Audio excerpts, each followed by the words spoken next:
Thank you very much, Mr. President. Ladies and gentlemen, good evening. Assalamu alaikum. Lovely to see you all here tonight. We are having a very entertaining night, are we not, with some very interesting things being said from the other side of the house tonight. Let me begin by saying, as a Muslim, as a representative of Islam, I would consider myself an ambassador for Islam, a believer in Islam, a follower of Islam and its Prophet. So, in that capacity, let me begin by apologizing to Anne-Marie for the Bali bombings. I apologize for the role of my religion and me and my people, for the killing of Theo van Gogh, for 7/7. Yes, that was all of us. That was Islam, that was Muslims, that was the Quran. I mean, astonishing claims to make in the very first speech tonight, on a day like today, where the Conservative Prime Minister of the United Kingdom is having to come out and point out that these kind of views are anathema. And I believe you're trying to stand for the Labour Party to become an MP in Brighton. If you do, and you make these comments, I'm guessing you'll have the whip withdrawn from you, but then again, UKIP's on the rise, they'll take you, the BNP, they might have something to say about your views. This is what Mehdi Hasan always does. By the way, just on a factual point, since we heard a lot about the second speaker, about how backward we Muslims all are, on a factual point, you said that Islam was born in Saudi Arabia. Islam was born in 610 AD. Saudi Arabia was born in 1932 AD. So you were only 1,322 years off. Not bad? Not bad start there. Talking of maths, by the way, a man named Al-Khwarizmi was one of the greatest mathematicians of all time, a Muslim, worked in the golden age of Islam. He's the guy who came up with not just algebra, but algorithms. Without algorithms, you wouldn't have laptops. Without laptops, Daniel Johnson tonight wouldn't have been able to print out his speech in which he came to berate us Muslims for holding back the advance and intellectual achievements of the West, which all happened without any contribution from anyone else other than the Judeo-Christian people of Europe. In fact, Daniel David Levering, the author of the Pulitzer Prize-winning historian and author of The Golden Crucible, points out that there would be no Renaissance, there would be no Reformation in Europe without the role played by Ibn Sina and Ibn Rushd and some of the great Muslim theologians, philosophers, scientists in bringing Greek texts to Europe. As for this being our university, I will leave that to the imagination as to who is our and who is there. I studied here too. An astonishing set of speeches so far making this case tonight. A mixture of just cherry-picked quotes, facts and figures, self-serving, selective, a farrago of distortions, misrepresentations, misinterpretations, misquotations. Daniel talked about my article in the New Statesman, which got me a lot of flack, where I talked about the anti-Semitism that is prevalent in some parts of the Muslim community, which indeed it is. Of course, I didn't say in that piece that it was caused by the religion of Islam. In fact, modern anti-Semitism in the Middle East was imported from, finish the sentence, Judeo-Christian Europe, where I believe some certainly bad things happened to the Jewish people. In fact, Tom Friedman, Jewish-American columnist in the New York Times, told me in this very chamber last week that he believed, had Muslims been running Europe in the 1940s, 6 million extra Jews would still be alive today. So I'm not going to take lessons in anti-Semitism from someone who's here to defend the Judeo-Christian values of a continent that murdered 6 million Jews. Moving swiftly on. Yes. Absolutely. Well, I'm about to make that point. No, I'm about to make that point. You're right. I agree with you.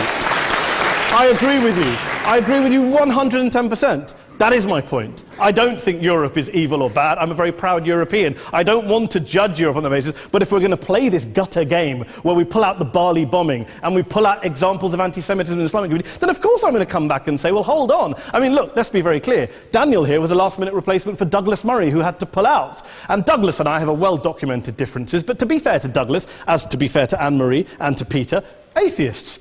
Atheists see all religions as evil, violent, threatening. What the problem I have with Daniel's speech is that Daniel comes here to write this robust defense of Christianity, forgetting that his fellow Christians, people who said they were acting in the name of Jesus, gave us the Crusades, the Spanish Inquisition, the anti-Jewish pogroms, European colonialism in Africa and Asia, the Lord's Resistance Army in Uganda, not to mention countless arson and bomb attacks on abortion clinics in the United States of America to this very day. I would like a little bit of humility from Daniel first before he begins lecturing other communities and other faiths on violence, terror and intolerance.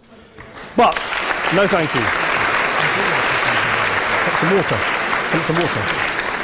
But I would say this, to address the gentleman's very valid point here, I'm not going to play that game.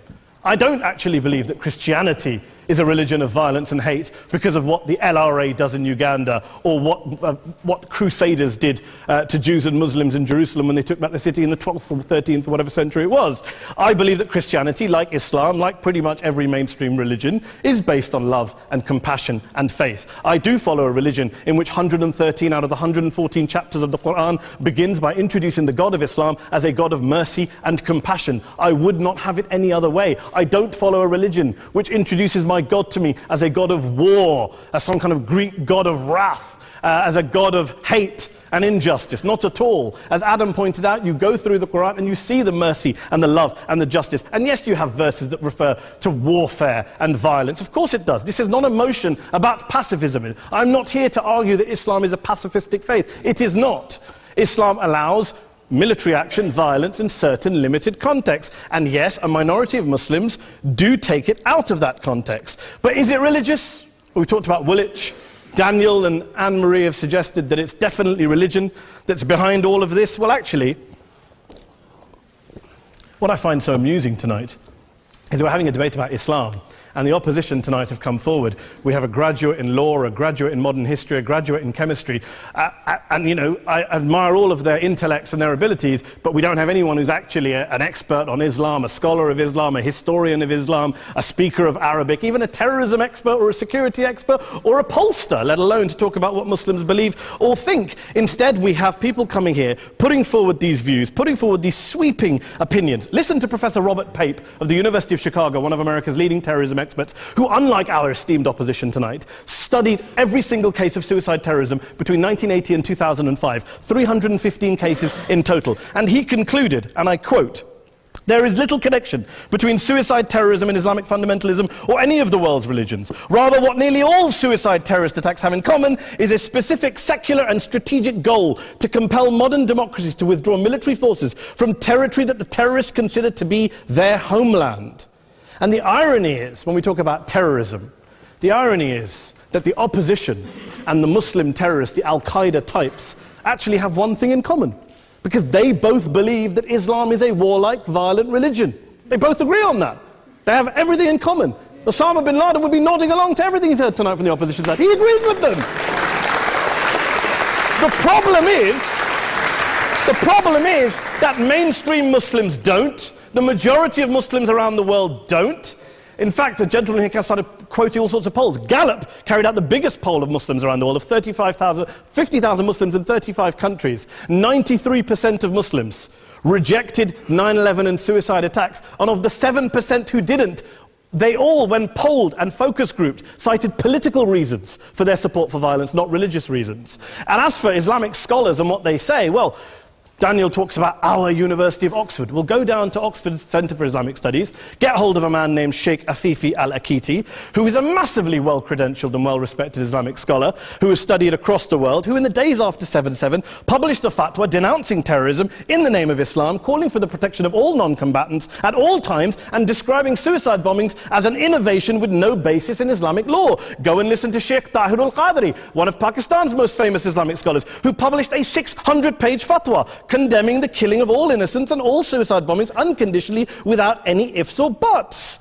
There's nothing new here. This is mainstream Islam, mainstream scholarship, which has said this for years. You don't go out and kill people willy-nilly in the high street or anywhere else, on a bus or a mall, based on verses of the Quran that you cherry-pick without any context, any understanding, any interpretation, or any commentary. Point of information.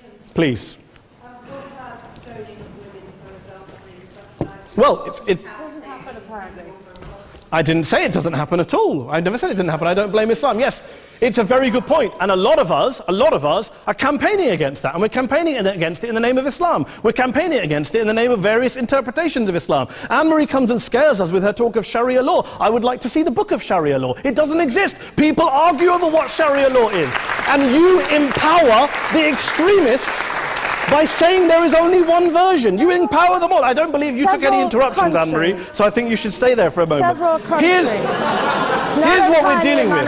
Here's what we're dealing with. We are dealing, I took your point.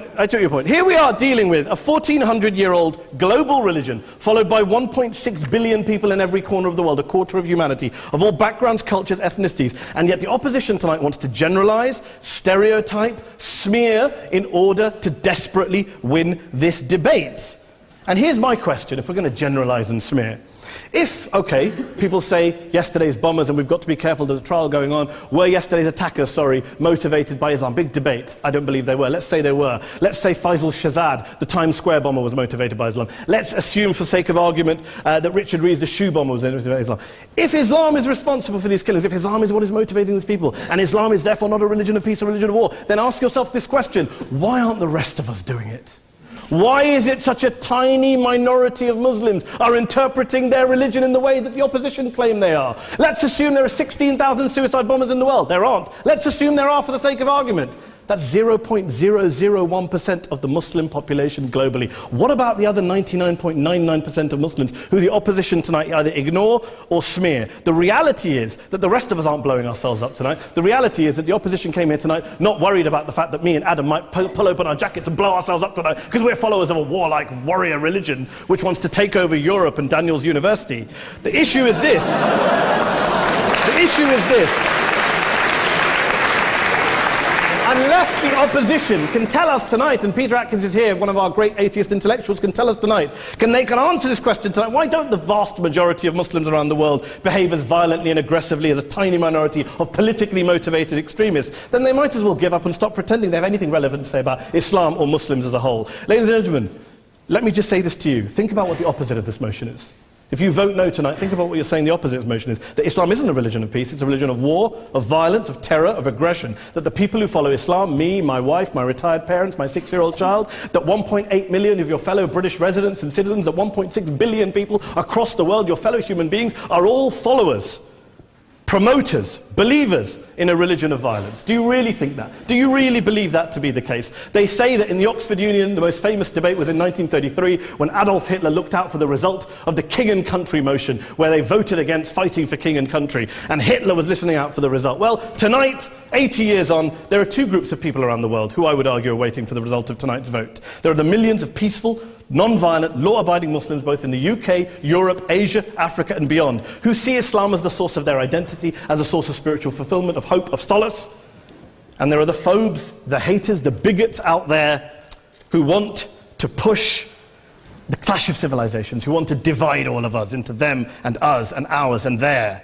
Ladies and gentlemen, I urge you all not to fuel the arguments of the phobes and bigots. Don't legitimize their divisions. Don't legitimize their hate. Trust those Muslims who you know, who you've met, who you hear, who don't believe in violence, who do want you to hear the peaceful message of the Quran as they believe it to be taught to the majority of Muslims, the Islam of peace and compassion and mercy, the Islam of the Quran, not of Al-Qaeda. Ladies and gentlemen, I beg to propose this motion to the House. I urge you to vote yes tonight. Thank you very much for your time.